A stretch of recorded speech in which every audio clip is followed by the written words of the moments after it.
everybody, welcome back for another episode of the Man Treks. I am JJ Mantrek. And I am Sarah. Woohoo! And we're here, we're in that place where we go to get away from the things that have a point. I'm just waking up, I'm just sleepy and groggy, but that's alright, let's dive in. Alright. You want me to go first this time? Yes, okay. yes, give me a story. Alright, so my first story is short, but kind of crazy, and a little bit of a cultural thing. Okay. So my story is a Mexican mayor weds a reptile and couldn't be happier. Weds as in perform the wedding, or he marries a reptile. So the mayor of San Pedro, Huamalula, his name is Victor Hugo Sosa, kisses a female caiman as part of a marriage ritual in June. So the story is from last week, but apparently it's a tradition in this town. The indigenous people of Chantal in the Tehuantepec Isthmus of Mexico, marries a lizard? The mayor in San Pedro will marry a caiman, which is like it looks like a small alligator. Like you've seen them before. We see them when they go to the Detroit Zoo. They're like those little things that look like alligators, but they're like miniature alligators. Okay, so it's a marsh dweller in Mexico, in Central America, but apparently it's their tradition that it has been happening for 230 years to commemorate the day when two indigenous groups came to peace in marriage. But what? I know. Sosa swore to be true to what the local lore calls the princess girl. So it's a female caiman. But it's a lizard. I know. They've been marrying lizards for 200 years. Oh, Yep. There must be something I'm missing. Like, what? It's a cultural thing. It says tradition has it that frictions were overcome when a Chantal king, embodied these days by the mayor, wedded a princess girl of the Wave indigenous group represented by the female alligator. The Wave live along the Oaxaca state, not far from this inland town. The wedding allows the sides to link what is the emblem of Mother Earth, asking for the all-powerful for rain, germination of seeds, all those things that are peace and harmony for the Chantal man. Says this chronicler, this man for the San Pedro Huamalula. So, wait, I have two things. Yes. One, I feel like it's so... It's symbolic. It's symbolic of two people groups coming together. Yes. But one of those people groups is represented by a lizard. I assume it's because the lizard is somehow like... How is that not insulting to that I know. people group? Especially because it's for this. All right, we're going to do this symbolic ritual of the two people coming together. You know, we'll use this guy. He's from our group. And for your group, we'll use this lizard. How's that? It says before the wedding ceremony, the reptile is taken house to house so that inhabitants can take her in their arms and dance. They dance with the lizards. Okay, her mouth is tied shut. Okay, it says the alligator wears a green skirt, a colorful hand-embroidered tunic, and a headdress of ribbons and sequins. The creature's snout is bound to avoid any premarital mishaps. Ugh. Later, she is put in a white bride's costume and taken to the town hall for the blessed event. Poor alligator. You know what, actually, though, as you were describing it, you know what it sounds like, though? Princess and the Frog. Yeah. That's what it sounds like. Yeah. It's a cute little, oh, yeah, this is simple. I still think it's weird that the alligator represents a people group. It's a union celebrating two cultures, and it's supposed to be like a Hail Mary to Mother Earth to give them good prosperity. It says they hope for good fishing and prosperity, equilibrium, and ways to live in peace. It's just such an interesting thing. So because like the picture crazy. is literally of this like mayor guy, and he's kissing her, and she's wearing like a sequined dress. They dress it up. It's a big alligator. I mean, it's a caiman. It's a pretty good sized caiman too. Like it's not like a full size alligator, but I'm just sitting here going, there's so many cultural levels that I'm probably missing. But I was like, well, okay, so they perform this weird like ceremony. I would prefer to call it something other than marriage. Yep. Because I'm assuming that this man is not married to the alligator. Yeah, no, he could be married to like, his wife, or you know what I mean. Like he probably is like an adult man who might be married, but then they do this little ceremony, and that's fine. Like if you want to do a ceremony where you pass around an alligator and dance with it. Imagine being elected mayor and being like, now remember, you have to have this marriage ceremony. You have to marry an alligator. To create good symbolic unity. I do think I'd be uncomfortable with it. And so I think I'd be like, no. And then I'd get in trouble because I wouldn't do the local custom or whatever. Mm-hmm. But I just, no. I know. Isn't that interesting? Although, see, I don't know. maybe it's because, like, to them, obviously, it's this symbolic, ritualistic thing. Yep. It doesn't mean anything. They just do it for fun to get blessing. And at this point, I doubt anybody actually believes some of the superstitious elements of it. I'm guessing it's a fun thing. And it's like your town celebration party or whatever. Every town I've ever lived Marriage in. festival. Yeah, they have some kind of big town blowout thing that's fun once a year or whatever. But it's just this very strange. Yeah, it's very interesting. So I saw that article and I was like, what? I have so many questions. So anyways, that's happening. Wow. All right. My story is also to deal with animals, but much less cute. A Maine woman, 64 years old, punches a bear in the nose to save her dog. I saw this story, but I didn't read it, and I had so many questions. Yep. Is she okay? Yes, but she did get attacked. Did she get attacked? Just go punching bears. So up in Porter, Maine, a 64-year-old woman in Maine got in a fight with a black bear Friday morning, punching it right in the nose in order to save her dog. The Maine Warden Service says Lynn Kelly of Porter was gardening in her backyard when her dog started barking and ran into the woods. Shortly after, the dog came running out of the woods, being chased by a bear. Oh. So a little bit, this is the dog's fault. We went to go pick a fight with a bear. It says Kelly confronted the bear head on, and when the bear stood up, she stood up as tall as she could and then punched the bear in the nose, whereupon the bear bit her on the right hand, puncturing her wrist. The agency said in a statement, the bear immediately released her wrist and ran back into the woods, leaving Kelly and her unharmed dog behind. She called 911 and was taken by ambulance to the hospital, where they treated the puncture wounds on her wrist. I mean, that could have ended so much worse. Yeah. But So I was reading a different account of it, and it said that she made herself big like you're supposed to, but then you're supposed to slowly back away, and the bear will leave you alone. She advanced towards the bear. Yeah, so the bear got aggressive. Yeah, and so she punched it, and then it bit her. It's not a shark, lady. You're not supposed to punch it in the nose. It's sharks you punch in the nose, not bears. That's awesome. The Warden Service said no one has seen the bear since the quote-unquote provoked attack, which is their nice way of saying, hey, you started it, dog. It was previously seen in the week eating birdseed in a resident's yard. They are now trying to trap the bear and catch it alive. Authorities are telling pet owners do not get in between your dog and a bear. They are also recommending that dogs be leashed when on a walk and that people should remove any food sources like birdseed and unsecured garbage. If you do see a bear, keep your distance. Do not corner or agitate the bear. This sounds like when we lived in the UP and there were always sightings of like someone's dog getting attacked by wolves or something. Yes, and they were like, just that. Stay away from, heavily wooded areas. If you have pets, keep them inside the fence or whatever and all this stuff. Well, apparently black bears are incredibly common in Maine. That makes sense, actually. And Maine's pretty far north. And there's a lot of woods and stuff up there. Yeah. And so it's just something they deal with. Like they know how to deal with bears. But this lady, she played it a little wrong, and hooray, she saved her dog. But bummer, she got bitten. I mean, that's rough. I mean, at least it wasn't worse, though. She could have gotten harmed much worse. Oh my gosh, her dog, sure. If her dog hadn't backed out of the woods and she hadn't stepped in, her dog could have gotten eaten. Yes, well, and it just, I don't know. I'm almost not on her side of this altercation. You would but think, for those, that's me too personally. But for those people who feel that their dog is their child, if my child ran into the woods and I wanted to protect my child, I would absolutely go after the bear. And if my dog ran out. But then again, I would probably not just walk in and punch it. I'd probably go grab a gun. Well, there's that. Okay.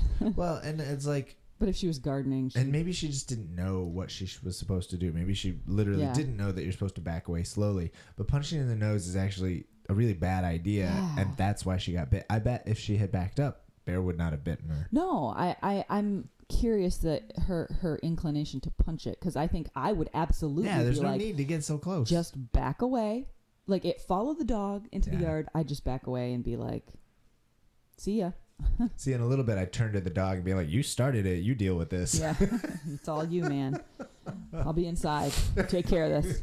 This is your fault. I can't. It's so interesting though. There were a bunch of. There's more guides on how to keep bears out of your yard, and it's I never really thought about bird feeders as a source of food, because in our world, the squirrels are what get into the bird feeder. But think about it. Any kind of predatory animal, even as small as raccoons and stuff, they'll go for anything that's out. So it's just nothing is safe if you are worried about those kind of predators in your yard. Crazy. But yeah, a Maine woman. Also there was one other piece it happened in her backyard. She punches the bear, it bites her. Then she calls 911 and goes to the hospital. There's no video, right? So or maybe there is video, but I didn't see any. But it's like, how do we know she punched it in the nose? Yeah, that's true. That's true. It's just her account. This could just be the story of, I got to the doctor's office and they needed a story, so I told them I punched a bear. Actually, I got my hand caught in the chicken wire outside there of my you go, yeah. garden. And I'm disparaging the lady. I feel I know. bad now. No, I'm sure she really she did. I'm sure she punched the bear in the nose. Still sound skeptical, JJ. Mm-hmm. All right. So, underwater music show in the Florida Keys promotes awareness of coral reef protection. It is pictures of people wearing like mermaid costumes and their swimsuits with scuba diving gear to breathe underwater while playing ukuleles and underwater harps and underwater electric guitars. They're playing ukuleles underwater? How does that work? It's an underwater musical show. That's hilarious. What? In the Florida Keys. I'm telling you, this is like that conch blowing contest I saw the thing for. There was a pie eating contest in the Keys. They're doing some strange stuff down there. Yeah, they really do. Okay, so Big Pine Key, Florida. Hundreds of divers and snorkelers listened to an underwater concert. How can you listen to that? What? That advocated coral reef protection Saturday in the Florida Keys. Okay, so how would you pronounce this? The reef is called Looekey. Is that low key? Low key reef. Is it pretty chill down there? It's pretty low key. It's a little low key. Anyways, this underwater musical festival spotlighted eco-conscious diving. So apparently it started in 1990, and it's a sanctuary that protects that protects waters that includes a 125-mile-long island chain and a reef along it, and it's one of the only coral reefs in the United States. I didn't even know we had any. Apparently, this is down in the Keys. Wow. So that's cool. It's It's Florida Keys National Marine Sanctuary. And so at this festival, participants swam along, I'm just going to call it low key. It's probably wrong. You can look it up later. I like it. Colorful marine life and coral formations while listening to water-themed music broadcast by a local radio station. Okay, so it was played by the radio station, and the music was piped undersea through waterproof speakers suspended beneath boats above the reef. Does that work? I'm so curious about what can you hear when you're underwater? I don't know. It says the Oceanic playlist included the Beatles' Yellow Submarine, Jimmy Buffett's Fins, and the theme from The Little Mermaid. That's awesome. So there were apparently diver messages about ways to minimize environmental impacts on the world's coral reefs. And the festival's primary purpose was to encourage reef preservation. Also, mermaid costumes were donned to add unique visual elements to the auditory offering on part of the continental United States' only living coral barrier reef. Oh, so there you go. It's the only one. A 4-hour musical event staged by a local radio station and the Chamber of Commerce. Whoa, that's really long. Yeah, 4 to be hours. Underwater. I'm like, what?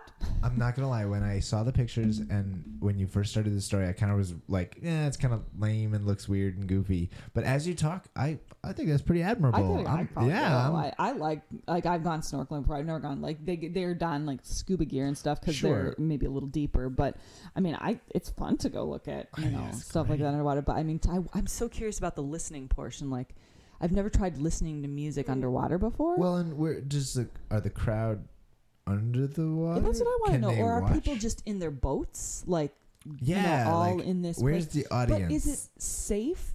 Like, are you supposed to boat along coral? Is that dangerous for the marine life? Like, I don't know. Yeah, I don't know, but it did look kind of cool. I was just the goofy costumes with the mermaid fins, and then the like really bright ukuleles. I was like, oh, this is interesting. So, I imagine that the ukuleles and guitars and stuff that are played, it's purely symbolic. That doesn't actually do anything. It's the just sound props. waves can't work underwater, right?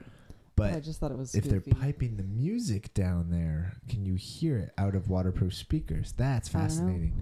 And then I don't know. I just love the idea of protecting coral reefs. Like, Yeah, I'm all about cool. that environmental thrust. Yep. That's a great idea. It's a very goofy way to do it, but I like it. It's creative, I suppose. A coral reef. Who knew we had a coral reef in America? Now you know. I like it. Yeah. I like it. England just hosted on July 9th, hosted the 2023 Snail Racing World Championship. I saw the story and I was like, what? It was like, didn't they say it was like the first time since COVID that they've reopened this event? Yes. So in Norfolk, England this weekend, Nicholas Dickinson helped stage the 2023 Snail Racing World Championship. On your mark, get set, go. If you've ever attended a race event, you've probably heard these commands. Everyone gets in position, then they dazzle onlookers with their speed. But this weekend in Norfolk, England, a different kind of race. The opening words were ready, steady, slow. Oh my gosh, that's painful. So then 19 hours later, the winner is crowned. Yeah, they call themselves, the people who train snails are called snail masters. Oh and my they are responsible for running this thing. This is just pure chance. You can't train a snail. They've been doing it for a long time. The first snail racing records that we've got date from 1970, and we know the event has been held annually in Cobham ever since in Cobham in Norfolk. The champion pits dozens of snails against each other, putting their gliding skills to the test. The slimy contestants are placed on a round table. 2 circles are marked on a white tablecloth, one at the center, and that's the starting point. And then in the second circle, which is the finish line, is exactly 13 inches away from the inner circle, which is the start line. So they go 13 inches. That's how far the snails have to go. This article is like, one small step for man, one giant ooze for snail. Ooze. Oh my gosh. Trainers prepare months in advance, selecting the speediest gastropod they can find in their backyards, training them to achieve greatness They on find the them big in their backyard. Yeah, oh it's my gosh. the championship is BYOS. Bring your own snail. Oh my gosh, this is so weird. This was a championship born out of boredom one day. They said, let's race snails. Those who wish to participate and did not get a chance to select and train their own speed demon, they can still get in on the action. The snail masters have brought extra snails. Oh, we got some extras in the back if you guys want to play. Once the snails are ready to set and glide, it's off to the races. Trainers cheer on their favorite snails just like they would in a stadium. That's where it gets exciting. The trainers all shout and holler for their respective snails to try and encourage them across the finish line, which of course has no effect on the actual snails. Yeah, they don't care. They're going to keep doing what they're going to do. The world record, so they all cheer. The world record was set in 1995 by a snail named Archie, and he was the fastest snail the world has ever seen. He beat it. He did 13 inches in 2 minutes. For reference, the 100-meter dash world record's like 8 seconds or 9 seconds or something like that. Whew, okay. That would take him years. 2 minutes. That's good job, Archie. Archie is generally regarded as the greatest snail of all time. Archie is the GOAT. He's talked about every year with great fondness, and it's his record that now has stood for more than 25 years that everyone tries to emulate or even get close to. Wow. That is some aspiration. Snail racing. They put them on a table, and they go 13 inches while onlookers cheer. I mean, imagine being the coordinator of the snail races. Yeah, this guy does it. And they've been doing it for like decades. Yeah, since the 70s. That's a long time.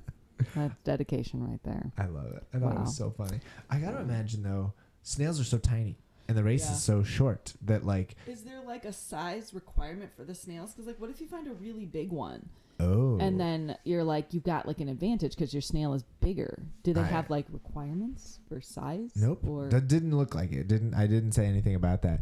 I gotta imagine that but for me, I'm trying to wrap my head around the spectating part. Because in my world, 13 inches is really small. Yeah. And it's like, was it just like 10 people in a room crowding around a table? I would imagine, you put a camera on it and put it on a big screen if you have any amount of people trying to watch it.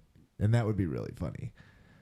You could get like multiple camera angles like at a horse race. This is so foreign to me, literally. Those Brits. Those Brits. Those Britons? I know. Those Britons. Those Britons with It their is snails. early in the morning. It is. I'm sorry. I didn't have enough coffee, I guess. Oh, no, I love it. Are you ready for Sponsor Your Life? I am.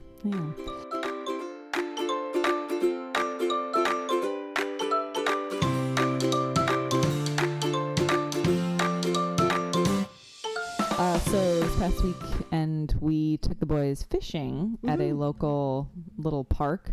They have a little pond there that is catch and release only, but we had fun. Yeah, we went there and took the boys their fishing poles. Liam and Amos have fishing poles, and took some night crawlers. And so cute. I spent all of my time just hooking worms and removing the fish, because apparently no one else wants to touch the fish. Well, and it was like, I honestly don't have that much experience.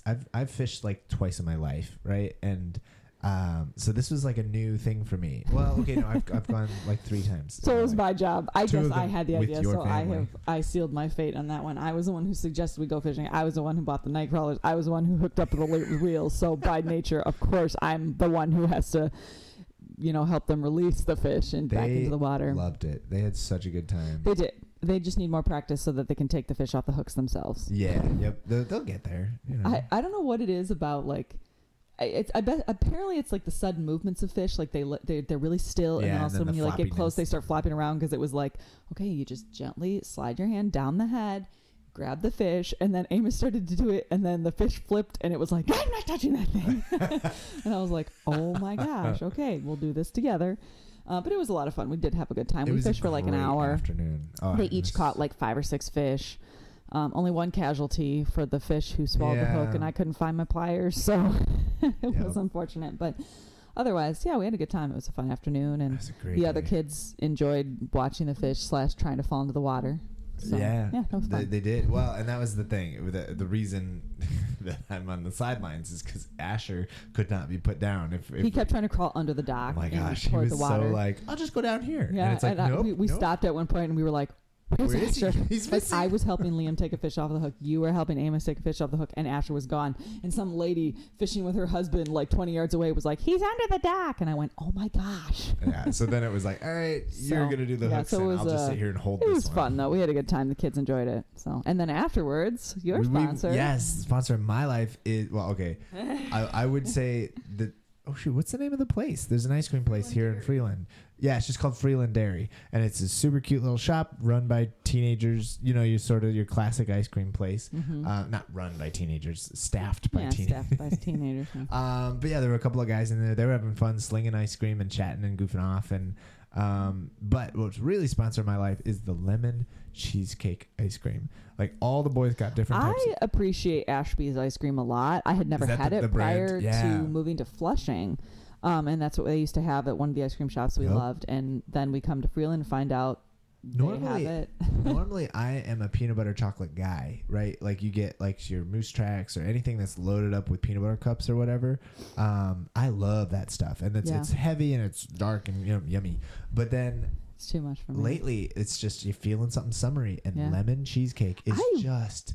amazing. It's lemony, it's springy, it feels perfect for summertime, but then there's like bites of cheesecake in it, and there's like graham cracker crust. It's really good ice cream. It's crazy. Tried it for the first time when we lived in Flushing a couple years ago, and it was... I was having like an experience yesterday. I was like, oh, this is just the best. And so a day fishing, and then you go, and actually I was pretty thrilled. This ice cream place nearby is much cheaper than some of the places we've been in the past, so I was expecting to drop and lose more money than we did, and so it was all right. Yeah, it was pretty good. It was like the perfect afternoon, just fishing and getting ice cream, and so that definitely was sponsored my life.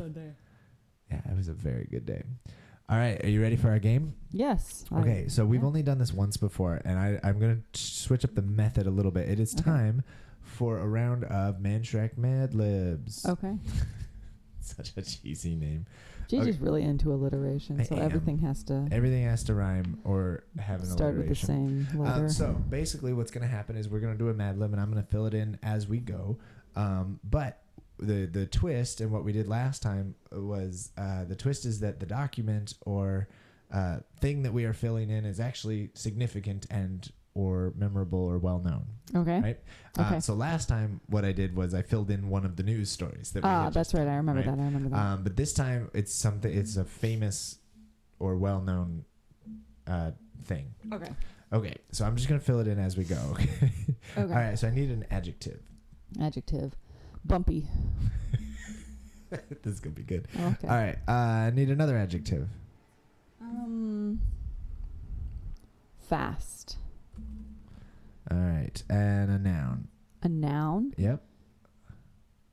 Roof. Another noun. Beard. Verb. Verb. Jog.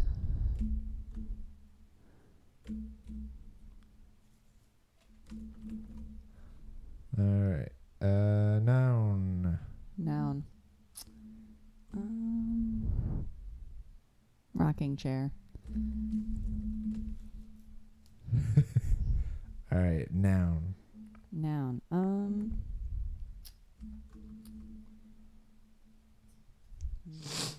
Boy. Excuse me.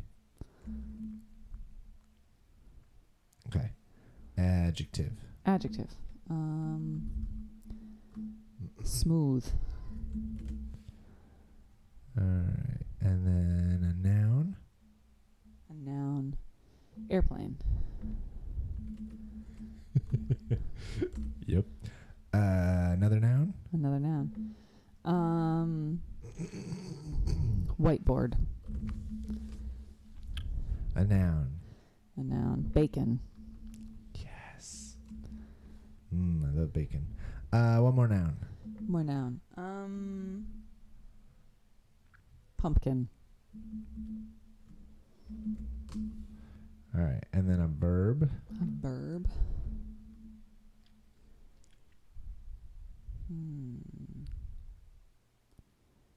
Slither. Oh, that was weird. Slither. I don't know. Make it slithering so it fits better. Yeah. And then last but not least, a fictional place. A fictional place? Neverland. I don't know. All right. Okay. Oh, dear. I'm really excited for this. All right. So, I don't really know how to... I'll just... should I tell you what it is or should I just go? Just read it. Okay. I mean, the first 5 words, you will know what it is. Okay. All right. This is a very famous document edited by the Manshreks. I thought that in the patriotic bent, I should have done this 2 weeks ago for the 4th of July, but I didn't think of it at that time. We hold these truths to be self-evident that all men are created bumpy. That's mostly true. They are endowed by their creator with certain fast rights, that among these are life, liberty, and the pursuit of roofs. That to secure these rights, governments are instituted among men, deriving from their power from the consent of the beard. Actually, all of this tracks so far based on what I know about American that men. Whenever any form of government becomes destructive of these ends, it is the right of the people to alter or to jog around it. And So okay. Institute a new government, laying its foundation on such principles and organizing its powers in such form as to them shall seem most likely to affect their safety and rocking chairs. How dare you affect my rocking chair? Prudence indeed will dictate that boy long established should not be changed for light and smooth causes, and accordingly all experience hath shewn that mankind are more disposed to suffer while evils are sufferable than to right themselves by abolishing the forms by which they are accustomed. Is a very fancy wording, but when a long airplane of abuses and usurpations pursuing invariably the same object evinces a design to reduce them under the absolute whiteboard, it is their right, it is their duty to throw off such bacon and to provide new guards for their future security. Such has been patient sufferance of these colonies, and such is now the necessity which constrains them to alter their former systems of pumpkins. The history of the present king of Great Britain is a history of repeated injuries and slithering. I mean, based on what I know about these snail races, I guess that fits. Nice. All having in direct object, the establishment of an absolute tyranny over these Neverlands. To prove this, let facts be submitted to the candid world. And then that's the... Oh, man. For those who obviously... I hope everybody caught that. That's the introduction to the Declaration of Independence. I got that. Thank you. Written by Thomas Jefferson and Sarah Mantrek. And many other beards, apparently, who didn't want their rocking chairs affected. Throw off your bacon. All men are created bumpy. That's my favorite one. Oh, that was good. I like that. We should have done that for the 4th of July. That's right? Okay. That just better late than never. Well, we're still Americans. And I threw it out to Twitter. Oh, do we have time? Okay, yeah, I do. Okay, so I have one other thing I'm going to pull up real quick. Yeah, so I threw it up on Twitter. What should I do? Should I do the Declaration of Independence, Gettysburg Address, or the I Have a Dream speech from Martin Luther? Oh. Thought that would have been funny. Although I didn't want to like tread on, disrespect or whatever. I felt like the Declaration of Independence is pretty well established. We'd be okay with that. Okay, so this is a little tidbit add-on moment because we have some time. Okay, so do you remember? So this is kind of like there was a guy on Twitter. His name is Josh, and his handle is jbay_all-the-way. He posted a thing that's kind of like a merging of a couple of our games together. Okay. Okay, so you know how we do Ruin with one letter, which is where you like take a hymn and you switch up the title with one letter. Sure. But then the other thing is the song lyrics. We play playlist puzzles. Yeah. And so what he did is let's hear some of your best misheard or missung lyric stories. #CCM Twitter. And the people responded with their best songs or hymns that they grew up with, and then they messed them up. That's right. All right. So there was a rapper named Pedity from the early 2000s. Oh no, never mind. Well, I'm looking for the Christian stories. All right, so a hymn as a kid from Adrian, Victory in Jesus. As a kid, I thought it was he socked me and bopped me with his redeeming blood. I was afraid that Jesus would punch us into submission. I mean, some people really do believe Socked that. me God's and bopped me. Socked me and bopped me. That's a friend of mine, there's a song by Petra called Beyond Belief, and somebody thought it said be on the leaf. It's a very autumn-based song. Amy Grant, L should not die. Should not die. When I was a kid, it was our dog is an awesome dog. He reigns. It's got to be true even when nobody but Jesus is watching me is the actual line. And they thought it was it's got to be true even when the bottom of Jesus is watching me. That's terrible. Oh, gosh. That's good. Oh, okay. Song Little Man by OC Supertones, which was one of my favorite songs as a kid. It's your theme song, the right? actual line is let my pride fall down. And somebody said, oh, let my grandpa down. My grandpa down. They really missed their grandpa, and he had passed away several years ago. So this was a very important thing for them. Okay. That's all of them. Anyways, it made me laugh. That is funny. I think it's a fun prompt. So if you have lyrics from Christian songs or hymns especially, because just hymns can be really funny. Like, oh my gosh, do you have any that you like? Just when we were kids, forever? When you sing that doxology, as it was in the beginning, that's is right. now, whatever shall be. We used to think it was world without men. Amen, amen. And we boldly sang that all the time, and my dad was like, "You know that it's world without end, right?" World without and I was end, like, "Oh, not man. World without men." I thought we were singing the praises of for men end the patriarchy, feminism at its finest, which is very World without analogy, I guess. So anyways, there were a couple songs. I can't remember them all off the top of my head, but we sang a lot of hymns as a kid, and I remember some hymns just sticking with me, and then just humming them or singing them at home, and my mom would catch me and she'd be like, what was that you were singing? And I'd sing it, and she was like, oh, that's not how it goes. See, I have this horrible thing, and it's not so much how do I say this? It's not that I mishear the lyrics or think that they're wrong, but that sometimes I sing them the wrong way. You and put them in the incorrect order or something. I do, and I usually turn it into some kind of heresy. Yeah. It's usually very heretical then. Like if we're singing about how Jesus is so good for me, sometimes I'll switch and say, I am so good for Jesus or something like that. And it's like, oh my gosh, that's not what I meant. Like my heart is in the right place, but my mouth just trips up on the words, and I definitely... Yeah, I think we've all done that a little bit. There's a lot of rhyming, and sometimes you mix up thee with me with all sorts of things. They do all kinds of and there are definitely moments where I think about it. I'm like, oh no, I got that switched around. That's like the other day, Amos was saying the Lord's Prayer really fast, and it's for thine is the kingdom and the glory and the power forever. And he said, for mine is the kingdom and the glory. And I went, nope. We're going to stop right there, and let's just review the theology of what you just said, because this is problematic, and we should probably do this before. No, but seriously, I just had to have him slow down and be like, for thine, not mine. Yeah, you don't get the kingdom and the glory and the power. Nope. No. So, anyways, it was just cute. I love it. Yeah. All right. Are you ready? To say here. Goodbye? Yes. Yeah. I am. The kids are waking up. We got to go. Yeah. But let's see. I thank you so much to Music Town for the use of our theme song. If you guys enjoy our goofy podcast, give us a like, subscribe, share, send out carrier pigeons, tell all your neighbors about this hilarious thing that we do. Yeah. Are you ready to send us out with the mom joke of the week? I am. All right. Go for it. So what sounds like a sneeze and is made out of leather? A shoe. Oh, I figured it out. Man, I thought that was really good. That was nice job. You got that one. Well done. Yep. All right. Bye, everybody.